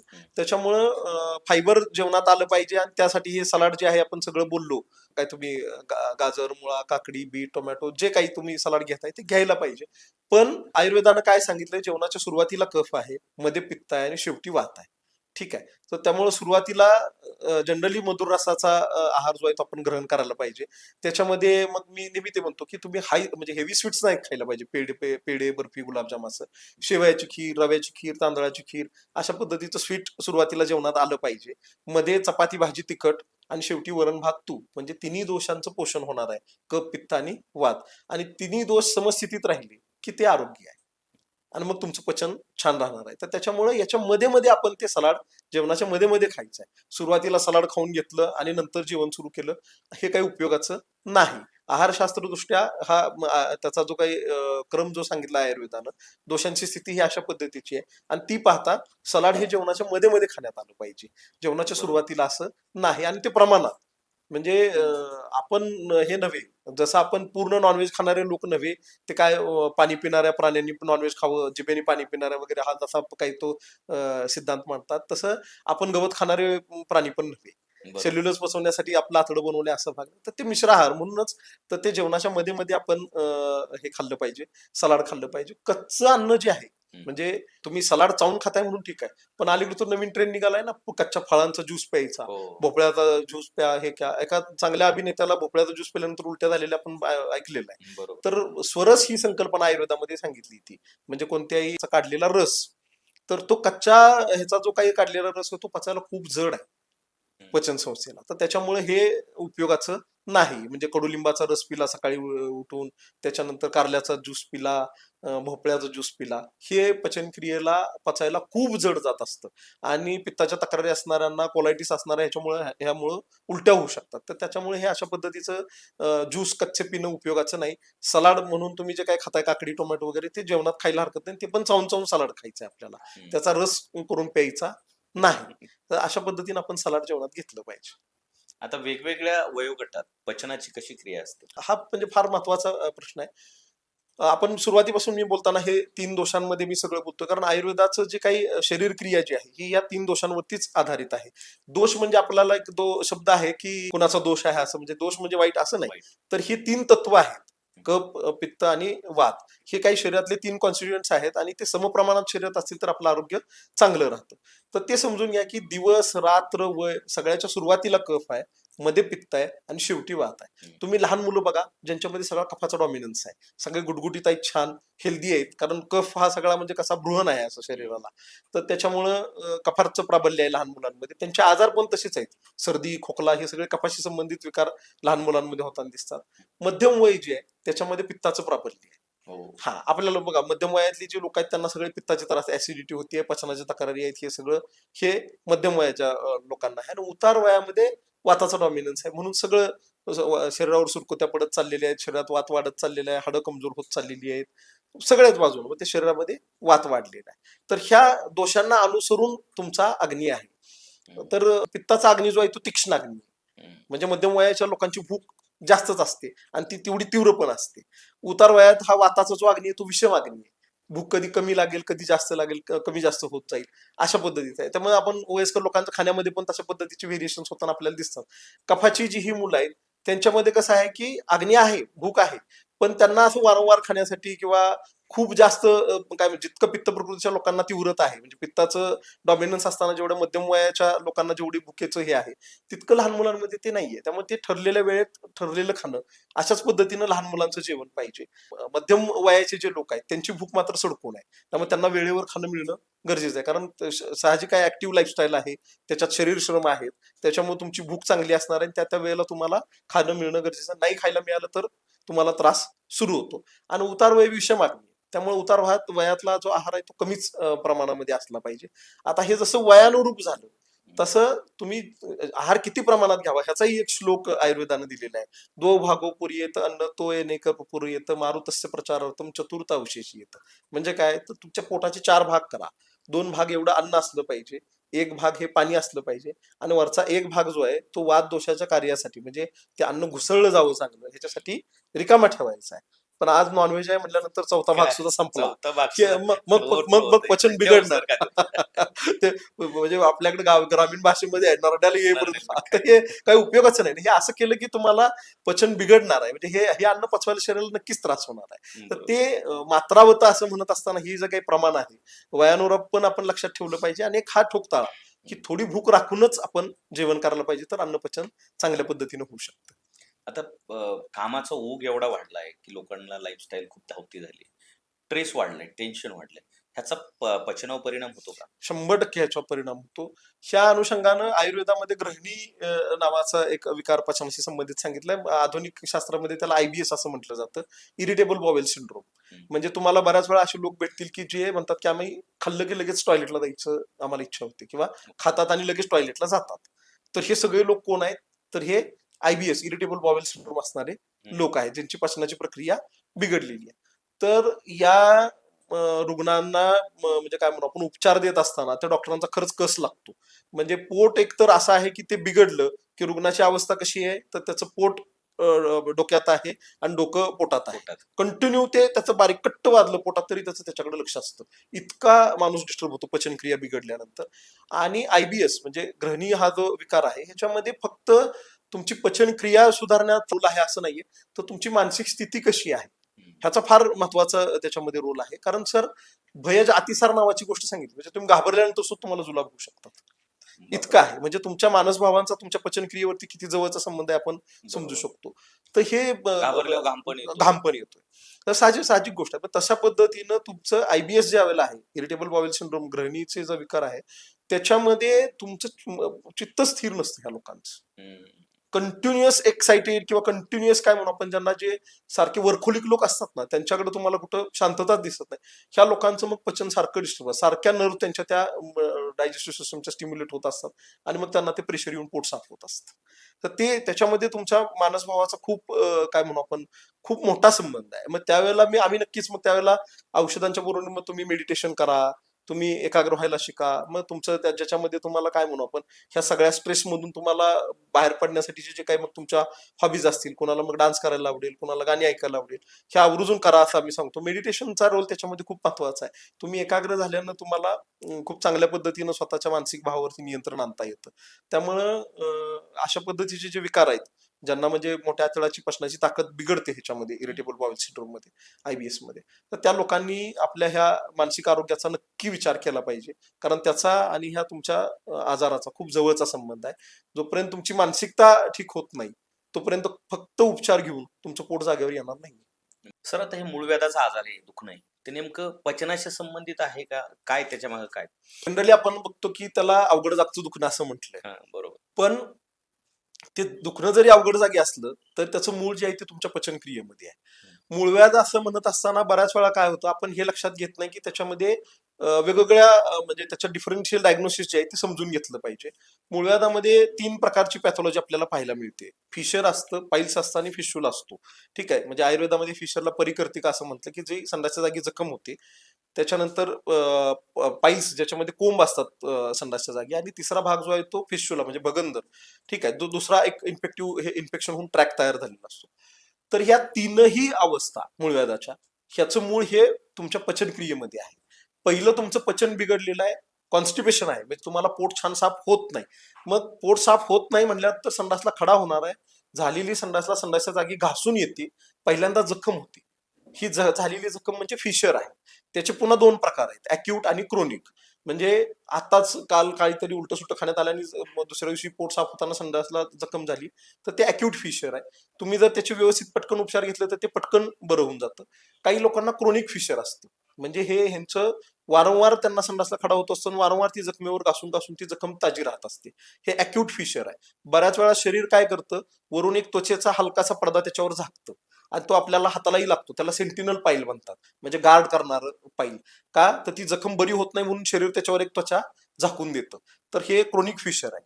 हे सुद्धा म्हणजे हे अॅक्यूट फिशर आणि क्रोनिक फिशर, ह्या दोन्हीही गोष्टी औषध उपचारांनी आणि तुमच्या जर आहार घेण्यामध्ये तुम्ही बदल केलात व्यवस्थित तर पूर्णतः बरं होतं. त्याच्यासाठी कुठल्याही प्रकारची शस्त्रक्रिया करण्याची गरज पडत नाही. बऱ्याच वेळा असं होतं की याच्यासाठी लोक ऑपरेशन करून मोकळे होतात, पण पुन्हा त्रास होतो कारण पचनक्रिया सुधारलेली नाही. तर महत्वाचं ते पचनक्रिया त्याच्यात सुधारणं महत्वाचं आहे. त्यासाठी औषध उपचार घेतले जाणं गरजेचं आहे. पाईल्सची अवस्था आहे ती त्याच्या पुढची अवस्था आहे. ही जखम होऊन पुन्हा वारंवार संडासला खडा होत आहे. तुम्ही कोणताही म्हटलं की वरची ब्लड वेसल जी आहे ती खाली कोंब बनून येते आणि मग हे कोंब मध्ये पुन्हा first degree, second degree, third degree अशा पद्धतीचं व्हेरिएशन आहे. थर्ड डिग्री कोंब म्हणजे चुंबळी एवढा कोंब होतो, तो ऑपरेटच करावा लागतो. तर आजाराची अवस्था कोणती आहे त्याच्यावर त्याचे उपचार ठरणार आहेत. फर्स्ट डिग्री, सेकंड डिग्री मध्ये तुम्ही पोटात औषध घेऊन स्वतः त्याच्यामध्ये तुम्हाला उपशम मिळू शकतो. बगंदर जो आपण म्हणतो फिशुला, त्याच्यामध्ये सुद्धा तेच आहे. सुरुवातीच्या अवस्थेमध्ये जर तुम्ही उपचार घेतले, आयुर्वेदामध्ये त्याच्यामध्ये पंचकर्म करता येतं. त्याच्याने खूप चांगल्या पद्धतीचं म्हणजे काय म्हणू आपण त्याला उपशम मिळून जातो. क्षारसूत्र नावाची एक संकल्पना आहे जी त्याच्यामध्ये उपचारात आणली जाते. शस्त्रक्रियेसारखीच ती आहे. आणि आयुर्वेदा म्हणजे अलोपॅथीमध्ये सुद्धा त्याच्यामध्ये आधुनिक उपचारांमध्ये सुद्धा त्याच्यात वेगवेगळे उपचार करून त्याची सर्जरी केली जाते. पण ह्याचं सगळ्या ह्या तीनही आजार आपल्याला होऊच नाही असं वाटत असेल तर आपण आपली पचनक्रिया छान चांगली ठेवली पाहिजे. ज्याला संडासला बसरट होते व्यवस्थित, पोट छान साफ होतं, त्याला कुठल्याही पद्धतीचा मुळव्याध होणार नाही. त्यामुळे तुम्हाला पचन चांगलं होऊन रोज पोट छान साफ होणं हे फार महत्वाचं आहे. त्यामुळे मलावष्टंभ, कॉन्स्टिपेशन, पोट साफ न होणं हे जे दुखणं आहे ते आपण हलक्यात घेता कामाचं नाही. त्याच्यासाठी उपचार घेणं गरजेचं आहे. ते उपचार नाही घेतले तर मुळव्याधाचा सामना आपल्याला करावा लागू शकतो. मग त्यातलं मी म्हटलं तर कुठल्याही लक्षणांचा सामना आपल्याला करावा लागू शकतो. आता बऱ्याचदा काय होतं, की रक्त पडतं बऱ्याचदा लोकांच्या ह्याच्यात. त्यांना ती एक भीती वाटते, की कॅन्सर वगैरे असेल का काय? तर ती ती स्टेप काय आहे? म्हणजे प्राथमिक आहे, की तो नाही एक वेगळा बघा, प्रकार आहे? कॅन्सर ही पॅथॉलॉजी जी आहे ती नाही, अशी नाही एका दिवसात संडासमधून रक्त पडतं. हो हो हो हं, बोलतो ना. कॅन्सर ही पॅथॉलॉजी जी आहे ना ही अशी एका दिवसात निर्माण होणारी पॅथॉलॉजी नाहीये. हं, सोपं समजून घ्या की chronic wound can be A cancerous. हं, हं, न बरी होणारी जखम जी आहे ना ती तुमची कॅन्सरकडे जाऊ शकते. तर हे फिशर आहे. तर तो क्रोनिक फिशर जो आहे तो तो कॅन्सर होऊ शकतो का? तो होऊ शकतो. म्हणून उपचार घ्यायला पाहिजे. बगंदर तुमचा खूप दिवसांचा आहे. तिथं ती म्हणजे बळबळ जखम आहे ती तुम्ही तशीच ठेवली तर ती कॅन्सरमध्ये कन्वर्ट होऊ शकते, नक्की होऊ शकते. तर आज संडासला रक्त पडलं म्हणून कॅन्सर होईल ही भीती मनात आणणं चूक आहे. ठीक आहे, संडासला खडा झाला, जखम झाली की तिथनं ते संडास बरोबर रक्त जातं. रेष जी रक्त जात असतं आणि संडासच्या जागी टोचल्यासारखं होतं, ठणक लागतं, हे फिशरचं लक्षण आहे. कोंब असले की पाईल्सचं डिफरन्शियल डायग्नोसिस काय आहे? पेनलेस ब्लिडिंग आहे. म्हणजे तुम्हाला दुखत नाही पण ठेमठेम रक्त पडतं. ठीक आहे, तर हे हे रक्त पडणं म्हणजे लगेच कॅन्सर आहे असं समजण्याचे कारण नाही. पाईल्समध्ये पण तशा पद्धतीचं ब्लिडिंग होऊ शकतं. पण पुन्हा अॅक्यूट का क्रोनिक, जुनाट जर तुम्हाला खूप दिवसांपासून रक्त पडतंय तर ते कॅन्सरकडे जाऊ शकतं. ठीक आहे, संडासमध्ये रक्त मिक्स होऊन पडतंय तर त्यावेळेला आपण कोलायटिसची शंका घ्यायला पाहिजे. ठीक आहे, कारण ते मिक्स होऊन म्हणजे आतड्यातच आत जखम आहे म्हणून ते रक्त तसं मिक्स होऊन पडतंय. पण फ्रेश ब्लड जे आहे ते तुमचं फिशर आणि पाईल्सशी संबंधित असतं आणि ते अॅक्यूट असेल म्हणजे अलीकडे पडणार असेल तर लगेच कॅन्सरची भीती मनात आणण्याचे कारण नाही. पण खूप दिवसांपासून तुम्हाला ब्लिडिंग होते ना आता थांबतच नाहीये हं. तर तशा केसमध्ये 1% ते कॅन्सरकडे जाऊ शकतं. आणि मी सुरुवातीला जे बोललो नॉन हिलिंग वुंड, न भरलेली जखम कधीही कॅन्सरकडे परिवर्तित होऊ शकते. इसोफॅगसला म्हणजे आपण चहा पितो ना रिकाम्या पोटी, मोस्ट ऑफ टाइम लोकांना इथं इथं दुखतं म्हणतात बघा छातीच्या मध्ये. तर इथं अन्ननलिका पोटाकडे वळत असते. याच ठिकाणी पटकन तुमचं जे चहा पिलेलं किंवा हे पटकन पडत असतं. कॅन्सर होण्याची साईटमध्ये मेजर साईट ती आहे, स्टमकचं जे वरचं एंड आहे, कार्डियक एंड. तिथं लोकांना मोस्ट ऑफ टाइम पोटाचा कॅन्सर होतो. पाहिलं इकडच्या भागाला तर होतो पण मॅक्झिमम शक्यता इकडे राहतात. तर हे याची कारणं काय आहेत? तर हे तुमचा उलटा सुलटा आहार, रिकाम्या पोटी राहणं, पित्त वाढणं, ह्या सगळ्या गोष्टी आहेत. आणि मग वारंवार होणारा अल्सर आहे, वारंवार ऍसिडिटी होती आणि तुम्हाला रिफ्लक्स इसोफेजायटिस होतोय तर ते पुढे जाऊन कॅन्सरमध्ये कन्वर्ट होणार आहे. कोलायटिस आहे, तो बराच होत नाही तर आतड्याचा कॅन्सर होऊ शकतो. हम्म. पण आता हे कधी कधी 2-2, 4-4 महिन्यांनी रक्त पडतं संडासमधून. मग ही फार भीतीदायक गोष्ट नाहीये का? हा 2-4 महिन्यानंतर पडतं, म्हणजे आज पडलं आणि 4 महिन्यानंतर पडलं तर ते नक्की तुमचं फिशर्स किंवा पाईल्स ब्लिडिंग असतं. ओके. संडासला खडा झाला म्हणून घासून आलं की रक्त पडलं, अशा पद्धती. पण किंवा सर हे तिखट वगैरे खाल्लं तर? हो, मिरची ठेचा खाल्ल्यानंतर होणाऱ्या गोष्टी आहेत ह्या. तर ते हे होऊ नये, पण ते 4 महिन्यातनं पडलं म्हणून दुर्लक्षित करावं, त्याचा उपचार घेऊ नये असं नक्कीच म्हणता येणार नाही. ती पॅथॉलॉजी आहे, ती अॅक्यूटची पुन्हा क्रॉनिक होणार आहे. त्यामुळे त्याच्यासाठी उपचार घेतला पाहिजे हे मात्र नक्की आहे. डॉक्टर साहेब, सर्वसामान्यांना सतत सतावणारा आजार म्हणजे ऍसिडिटी. तर ऍसिडिटी नेमकी काय होते, कुठल्या सवयींमुळे होते आणि ती बरी कशी करायची? पचनाचे विकार म्हणताना सगळ्यात जास्त जे काही पेशंट येतात ते हीच कंप्लेंट घेऊन येतात की आम्हाला ऍसिडिटीचा त्रास आहे. बरोबर. याची तीव्रता प्रत्येक रुग्णामध्ये वेगवेगळी असते बरं का. बऱ्याच वेळा काय होतं, आपण म्हणजे मी नेहमी ते सांगतो की पित्ताची ताकद किती आहे. तर जे पित्त आपण नॉनव्हेज खाल्लेलं मांस पचवू शकतं, ते आपलं आतडं पचवू शकत नाही का? तर बरोबर. पचवू शकतं, पण का पचवत नाही? तर तोंडापासून संडासच्या जागेपर्यंत आतड्याला आतनं म्युकोजल लेअर आहे, थुंकीचा थर आहे सोप्या भाषेत बोलायचं झालं तर. त्याच्यामुळं हे जे काही ऍसिड आहे ते आतड्याच्या ह्याच्यावर त्वचेवरती काम करू शकत नाही आणि म्हणून ते पचवत नाही. पण कोलायटिस होणं किंवा अल्सर होणं म्हणजे आतडं पचवण्याचीच सुरुवात असते. हे पित्तच करतंय. म्हणजे ऍसिडिटी होणं हे कुठंपर्यंत जाऊ शकतं, तर ते अल्सर होण्यापर्यंत जाऊ शकतं. इतकं ऍसिडिटी ही गांभीर्याने घेण्याची गोष्ट आहे. मग हे का आहे असं? तर माझ्याकडे तलवार आहे, हम्म. चांगली धारदार तलवार आहे ना. बरोबर. तर युद्धाला लढायला गेलो तर ती माझी ताकद आहे ना. बरोबर. पण हीच जर मी इतर वेळी घरात मुलांच्या हातात खेळताना दिली किंवा कुठेही सहज वापरायला लागलो तर तिची धार मला इजा करणारी ठरू शकते. बरोबर. अगदी तसंच आहे की अन्न पचनासाठी जे पित्त आपल्या शरीरामध्ये आहे ती आपली सगळ्यात म्हणजे काय म्हणू आपण शरीराची मोठी स्ट्रेंथ आहे. तुम्ही जे काही खाताय ते पचवलं तर आहे ना छान, म्हणून तर आपल्याला ऊर्जा मिळते आणि पोषण अंश जो पाहिजे तो मिळतोय. तर ते अन्न वेळेवर जाणं म्हणजे ऍसिडिटी असं म्हटलं की ऍसिडिटी इज इक्वल टू अवेळी जेवण. इतकं साधं सोपं समीकरण आहे. म्हणजे ऐकायला कितीतरी हे सोपं वाटत असलं तरी ते मी बघितलंय रुग्णांमध्ये की ते लोक वेळेवर जेवत नाहीत. तर तुम्ही अवेळी जेवणामुळे काय होतंय की ते जे पित्त अन्न पचवण्यासाठी आलेलं आहे त्याला तुम्ही वेळेत अन्न देत नाही आणि मग त्याच्यामुळे त्याचे जे काही उपद्रव आहेत ते तुम्हाला सहन करावे लागतात. ते म्हणजे ऍसिडिटी आहे. सुरुवातीला पचन कसं होतं हे बोलतानाच मी तुम्हाला बोललो की पोटाच्या पिशवीमध्ये स्टमकमध्ये हायड्रोक्लोरिक ऍसिड सिक्रेट होतं, HCl. फरशीवर टाकल्यावर जे फसफसतं सर, तशा तीव्रतेचं ऍसिड तुमच्या पोटामध्ये तयार होतंय. त्याला जर तुम्ही अन्न दिलं तर ते अन्नात मिसळतं, माइल्ड होऊन पुढे ते इंटेस्टाइन्स मध्ये निघून जाते, मग त्याचा त्रास होत नाही. पण या ऍसिडला जर अन्न मिळालं नाही तर ते वरच्या दिशेने आलं की ते इसोफॅगसच्या म्युकोजाला फ्रेंडली नाही.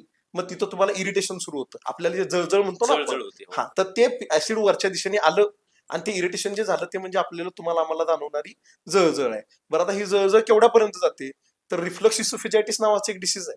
म्हणजे तुमच्या अन्ननलिकेला आतनं अल्सरेशन होतात, सगळ्या इसोफॅगसला आतनं अल्सरेशन होतात आणि अन्न जाताना त्याचे कॉन्ट्रॅक्शन इन्व्हॉल्युटरी सुरू होतात. म्हणजे घास गिळताना सुद्धा पेशंटला त्रास व्हायला लागतो. इतकं ऍसिडिटीमुळे त्रास होऊ शकतो. तर हा म्हणजे हे कशामुळे होते, तर फक्त पित्तामुळे होतंय. त्याच्यानंतर असंच ऍसिड जर अन्न न घेता पुढे निघून गेलं तर आपण म्हणलं तर जो काही आत म्युकोजल लेअर आहे हे ऍसिड सारखं जाऊन जाऊन जाऊन तो म्युकोजल लेअर विरळ करायला लागतो. त्याला आपण कोलायटिस झाला असं म्हणतो. आणि हे विरळ करून ते फार जात राहिलं की मग ते लचका तोडतंय, तो म्हणजे अल्सर आहे. ठीक आहे. तर हे सगळं कशामुळे होतंय, तर ऍसिड जे आहे ते अन्नात मिक्स होऊन जे पुढे जायला पाहिजे ते न होता मोकळं पुढे जातं किंवा वरच्या दिशेने येतं, ह्याच्यामुळे ऍसिडिटी होतीये. आणि हे जर टाळायचं तर वेळेवर जेवण करणं हा मूलमंत्र आहे. काय घरगुती उपाय आहेत त्याचे? हा घरगुती उपाय आपण बोलूया. घरगुती उपाय हा गोंधळ आहे. म्हणजे घरगुती उपायाच्या नावाखाली लोक काहीही करत बसतात. सगळ्यात महत्वाचा उपाय म्हणजे डॉक्टरांना भेटणं. अरे डॉक्टरांना भेटणं असंही मी म्हणणार नाही सर. डॉक्टरांना कोणत्या वेळेत भेटलं पाहिजे ते मी सांगू नये किंवा का भेटायचं तेही सांगतो. पण सगळ्यात महत्वाचं असं आहे सर की जर मला पहिला नंबर मिळवायचा आहे तर मला चांगला अभ्यास करायचा आहे आणि तेवढा एकच पर्याय असू शकतो सर. बरोबर. त्याला वेगळे पर्याय असत नाही. तसं समजून घ्या की तुम्हाला ऍसिडिटी जर होतीये आणि तुम्हाला पित्त म्हणजे त्या ऍसिडिटीचा जो काय आम्लपित्त म्हणा, तुम्ही ऍसिडिटी म्हणा, सोप्या भाषेत जे काही, तर हा जर त्रास तुम्हाला थांबावा असं वाटत असेल तर सगळ्यात पहिली गोष्ट तुम्हाला करायची आहे ते वेळेवरती जेवण 3 वेळेला वेळेवरती खायचं आहे. हा पहिला भाग. दुसरा भाग ह्याच्यामध्ये जोडून येतो तो कोणता आहे, तर काही घटक असे आहेत की जे पित्त वाढवतात. आणि मजा अशी आहे की आयुर्वेदामध्ये प्रकृती नावाचा सिद्धांत सांगितलेला आहे. म्हणजे प्रत्येक व्यक्तीच्या शरीरामध्ये एका दोषाचा डॉमिनन्स असतो. ठीक आहे, मग त्याची काही काही लक्षणं आहेत. आता हे तुमचं कपाळ विशाल आहे, तर ते शरद पवारांचं असं कपाळ विशाल आहे, हे कफ डॉमिनंट असणाऱ्या लोकांचं लक्षण आहे. खालीत ते पालीत केस गळणे, केस पांढर होणे हे साधारणतः पित्त प्रकृतीच्या लोकांमध्ये दिसतं. ठीक आहे, दोन पदार्थ समोर ठेवले, म्हणजे इकडे छान बासुंदी किंवा शेवयाची खीर ठेवली आणि इकडे मिसळ ठेवली. ठीक आहे, तर मिसळ खाणारा जो आहे तो पित्त प्रकृतीचा आहे आणि ही खीर जो खाणार आहे ना तो कफ प्रकृतीचा आहे. ठीक आहे, तर ज्यांच्या शरीरामध्ये पित्ताचा डॉमिनन्स आहे, ज्यांची प्रकृतीच पित्ताची आहे, त्यांना फार पटकन ऍसिडिटी होणार आहे. पण त्याला सुद्धा बाकीच्या ह्या गोष्टी, म्हणजे एकदा तुमची प्रकृतीमध्ये पित्ताचा डॉमिनन्स आहे हे लक्षात आल्यानंतर तुम्ही जीवनशैलीमध्ये तसे बदल करू शकता. तर गवारी, वाटाणा, मेथी, शापू, तुरडाळ, पोहे ह्या ज्या गोष्टी आहेत, तिखट, तर्री, ठेचा, तेल तिखट, हे सगळं म्हणजे 100% तुम्हाला पित्त वाढवणाऱ्या गोष्टी आहेत. हे तुम्ही आवडीनं खात असाल तर तुम्हाला ऍसिडिटी होणार आहे, पुढे जाऊन अल्सर होऊ शकतो, कोलायटिस होऊ शकतो, हे ठरलेलं आहे. ठेचा जे तुम्ही म्हणजे हिरवी मिरची जिभेवर घेतल्यानंतर जिभेला अल्सरेशन होते, आतड्याला अल्सरेशन होणार नाहीये का? तर ह्या गोष्टी इतकं पटकन ऍसिडिटी वाढवतात, म्हणजे पित्ताचं प्राबल्य वाढवतात त्यामुळे हे गवारी, वाटाणा, मेथी, शापू, तुरडाळ, पोहे ह्या ज्या काही गोष्टी आहेत, तिखट, ह्याचं प्रमाण अत्यंत कमी. ज्यांना पित्ताचा त्रास होतो, ऍसिडिटी होतो, त्यांनी खाण्यातनं ह्या गोष्टी टाळायला पाहिजेत. म्हणजे सगळ्यात पहिला भाग जेवण वेळेवर करायला पाहिजे. दुसरा भाग ह्या गोष्टी ज्या आहेत पित्त वाढवणाऱ्या त्या खाण्यातनं टाळल्या पाहिजेत, हा 2 भाग. आणि तिसरा आपण जो मुद्दा बोललो प्रकृतीचा, की तुमची प्रकृती जर पित्ताची डॉमिनन्स असणारी असेल, तुम्हाला ते समजू शकतं किंवा इथं तुम्ही वैद्यांचा सल्ला घ्यायला पाहिजे, तुम्ही प्रकृती परीक्षण करून घ्यायला पाहिजे.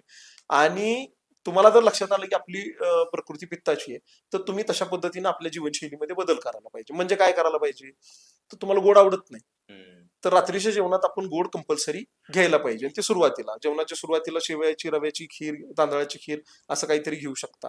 मला नेहमी महिला म्हणतात की म्हणजे तुम्ही आमचं काम वाढवणार, आता रोज खीर करणार. तर तसं काही नाही, तुम्हाला सोपा पर्याय आहे. खडी साखर जी आहे आपली ती गुणानं थंड आहे. आपली प्रोसेस साखर जी आहे ती उष्ण असते, पण खडी साखर गुणानं थंड आहे. तर खडी साखरेची पिठी बनवावी, 1 चमचा तूप आणि 1 चमचा ती पिठी असं एकत्र करायचं.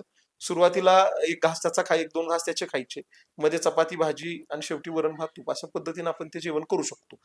तर नुसतं हे गोड खाण्याचं प्रमाण आलं की सुद्धा पित्ताचा डॉमिनन्स कमी होऊन जातोय.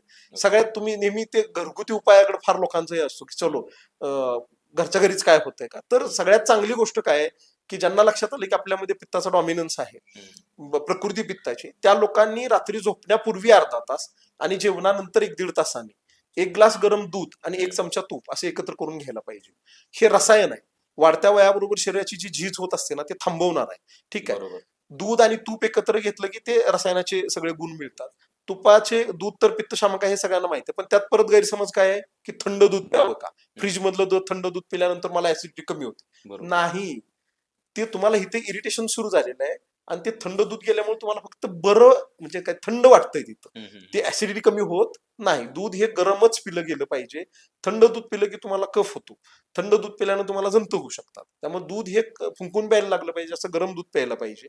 ठीक आहे, तर त्यामुळं दूध हे पित्तशामक आहेच आहे. ठीक आहे, तर दूध आणि तूप एकत्र करून घ्यायचं आहे आणि हे मी म्हणलं तसं गरम असलं पाहिजे. दुसरं, दुधा तुपाची जी काही न्यूट्रिशनल व्हॅल्यू आहे ती तुम्हाला मिळणारच आहे, प्रोटीन मिळणार आहे, तर हेल्दी फॅट जाणार आहे. ठीक आहे, दूध विस्कोसिटी जास्त आहे दुधाची. गरम दूध तुम्ही घेतलं ना दुसऱ्या दिवशी सकाळी छान तुम्हाला नॅचरली पूर्ण पोट साफ होतं.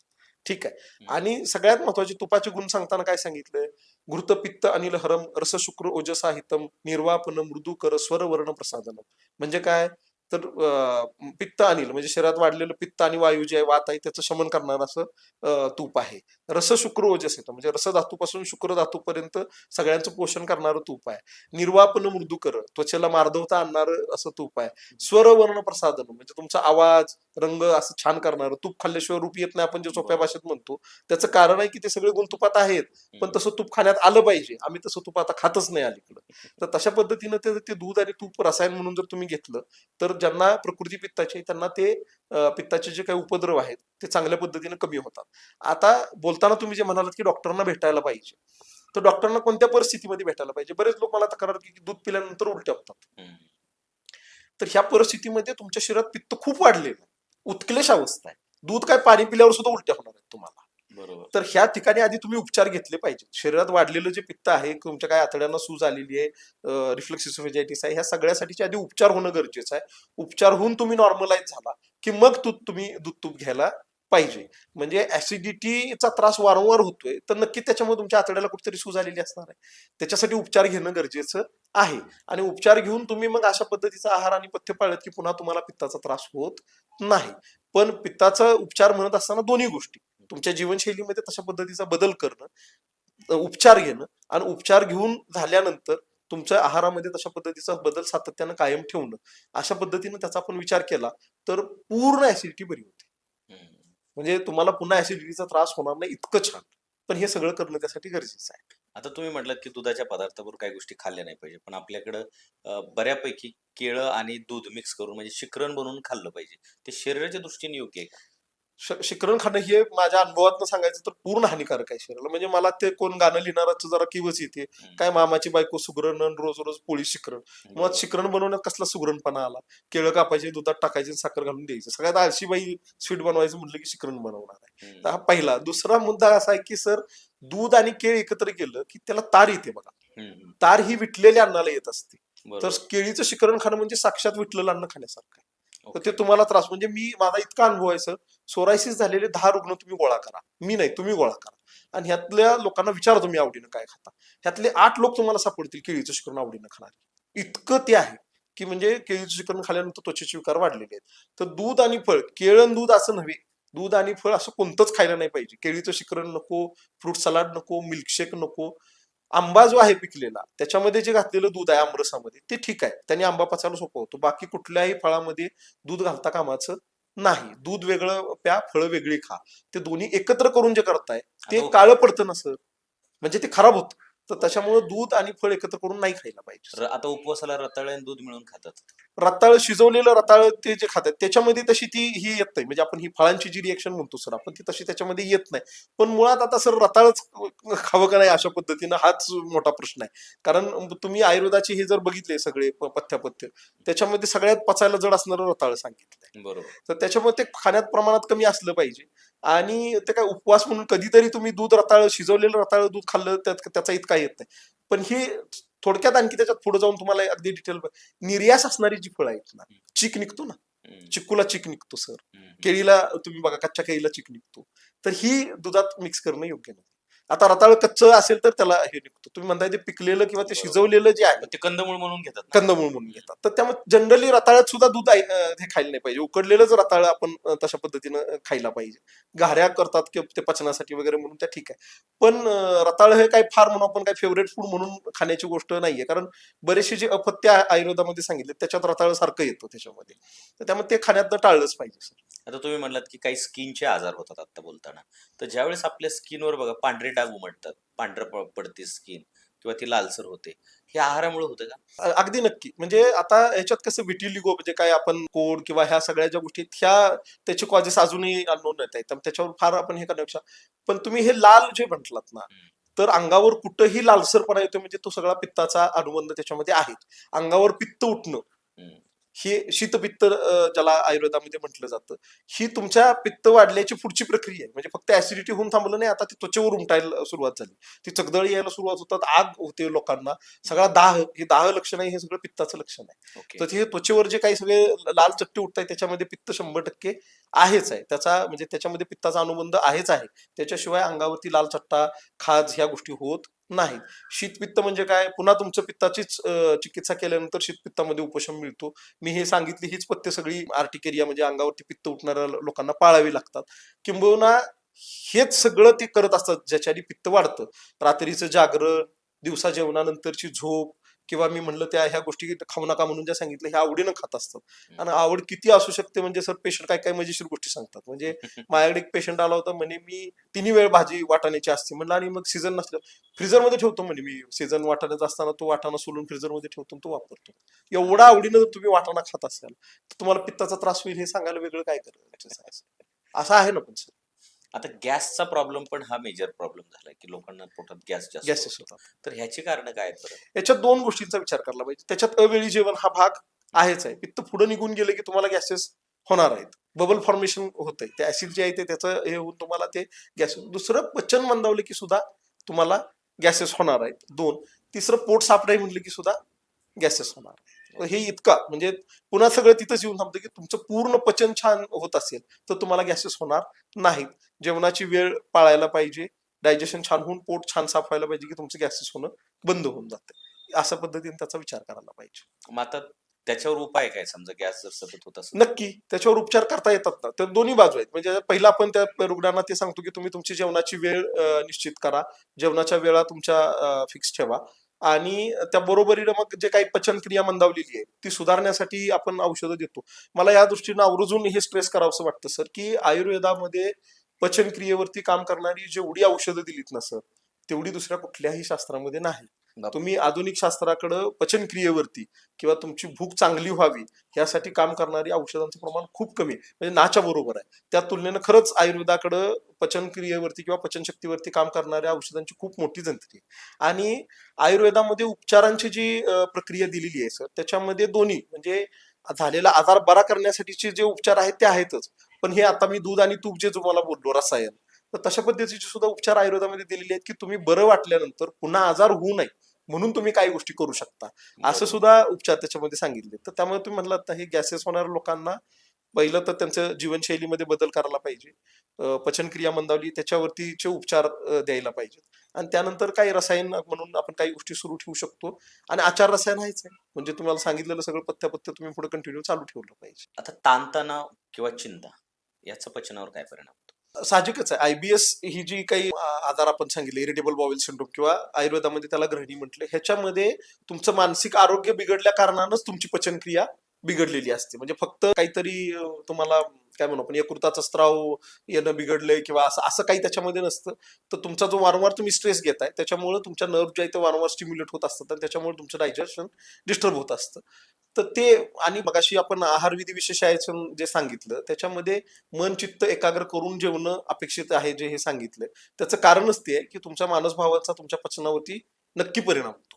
डॉक्टर साहेब, साखर खाण्याचं प्रमाण म्हणजे गोड खाण्याचं वाढते, साखर खाल्ल्याने काय परिणाम होतो? पहिलं तर अति सर्वत्र वर्ज्य आहेत. कुठेही तुम्ही अतिरेक केला की तो शरीराला हानिकारक आहे. मधुर रस हा आयुर्वेदानं गृह असलेला सांगितलाय, बल्य सांगितलाय. म्हणजे मधुर रस तुम्हाला शरीराला बळ देणार आहे, पण तो प्रमाणात घेतला तर. मी नेहमी म्हणजे एरवी सुद्धा डाएटमध्ये पेशंटला बोलताना सांगतो की तुम्ही जुना काळ आठवा. गोड घरात कधी व्हायचं तर एक तर दिवाळीला किंवा सणांना घरामध्ये गोड व्हायचं, घरात पाहुणे आली की गोड खाण्यामध्ये व्हायचं.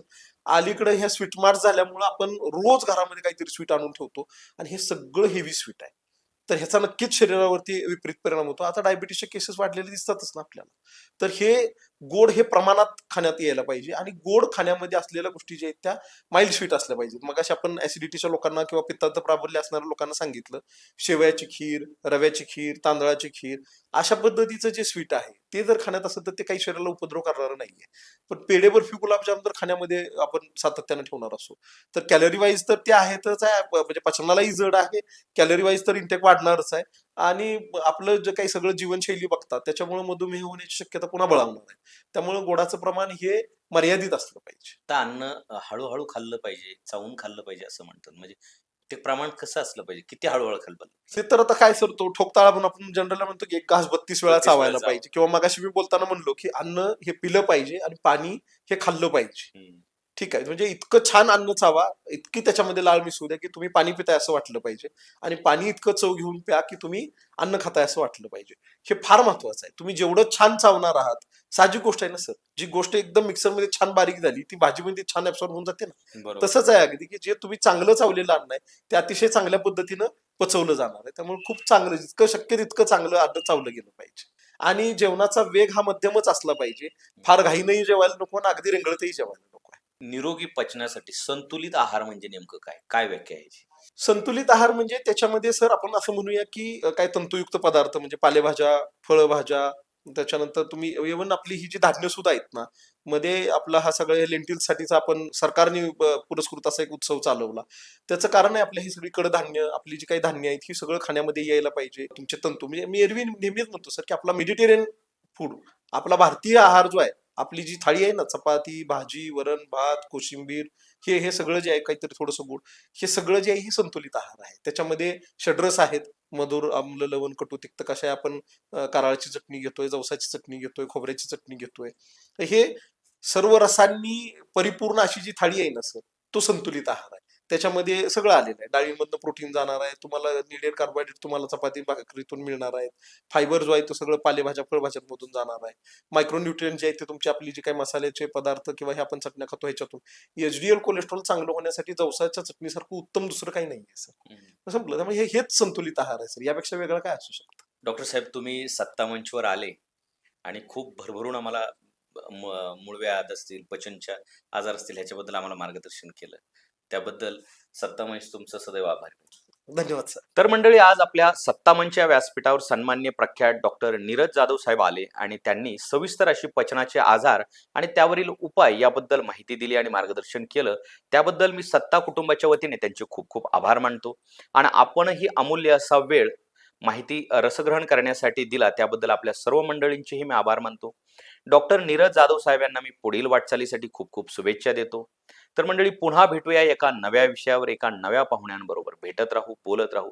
तर मंडळी, अजूनही चॅनलला सबस्क्राईब केलं नसेल तर सबस्क्राईब करून घ्या आणि बेल आयकॉन दाबायला विसरू नका, म्हणजे येणारे एपिसोड तुम्हाला पाहायला मिळतील. आणि एपिसोड जर आवडला तर जवळच्या व्यक्तीपर्यंत नक्की शेअर करा. तोपर्यंत सर्वांना माझा जय हिंद, जय महाराष्ट्र.